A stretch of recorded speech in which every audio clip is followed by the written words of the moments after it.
নমস্কার, আবারও আমার পরিবারের সকল দর্শক বন্ধুদের জানাই স্বাগত। শীতকালে বেগুনি খেতে আলাদাই মজা লাগে, সেটা ডালের সঙ্গে হোক বা ইভিনিং স্ন্যাক্স হিসাবেই হোক। সেদিন আমার শাশুড়ি মা বেগুনি বানিয়েছিল, আপনাদের সকলের সাথে সেটি আমি শেয়ার করে নিতে চলেছি। এরকম সাইজের একটি বেগুন নেওয়া হয়েছে, সেটিকে ভালো করে জলে ধুয়ে পরিষ্কার করে নেওয়া হয়েছে।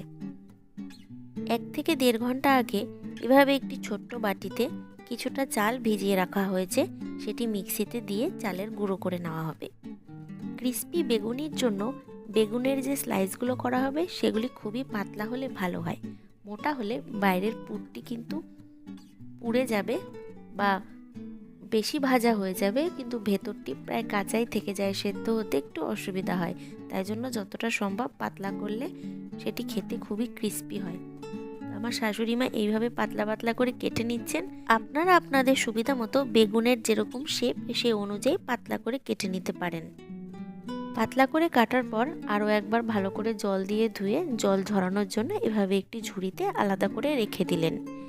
এবার একটি বাটিতে নিয়ে নিলেন সামান্য পরিমাণ লবণ, একটু হলুদ গুঁড়ো, আর যে মিক্সিতে চালের গুঁড়োটি করে নিয়েছিলেন জল সমেত সেটিকে নিয়ে নেবেন এখানে, আর ভালো করে মিশিয়ে নিচ্ছেন।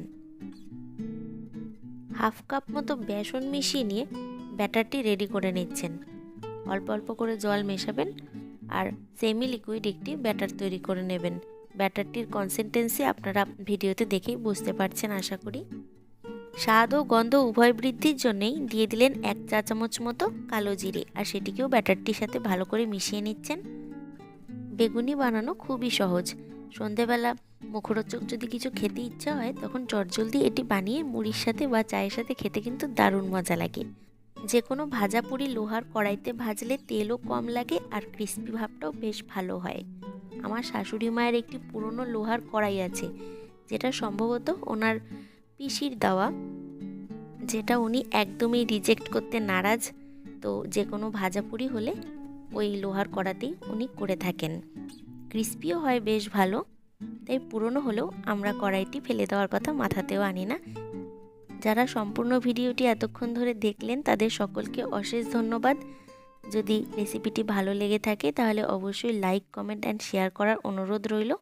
যারা পরিবারে নতুন ভিজিট করছেন তারা অবশ্যই চ্যানেলটিকে সাবস্ক্রাইব করে পাশে থাকা বেল বাটনটি প্রেস করে দেবেন। সকলে ভালো থাকবেন, সুস্থ থাকবেন এই কামনা করি। শুভরাত্রি।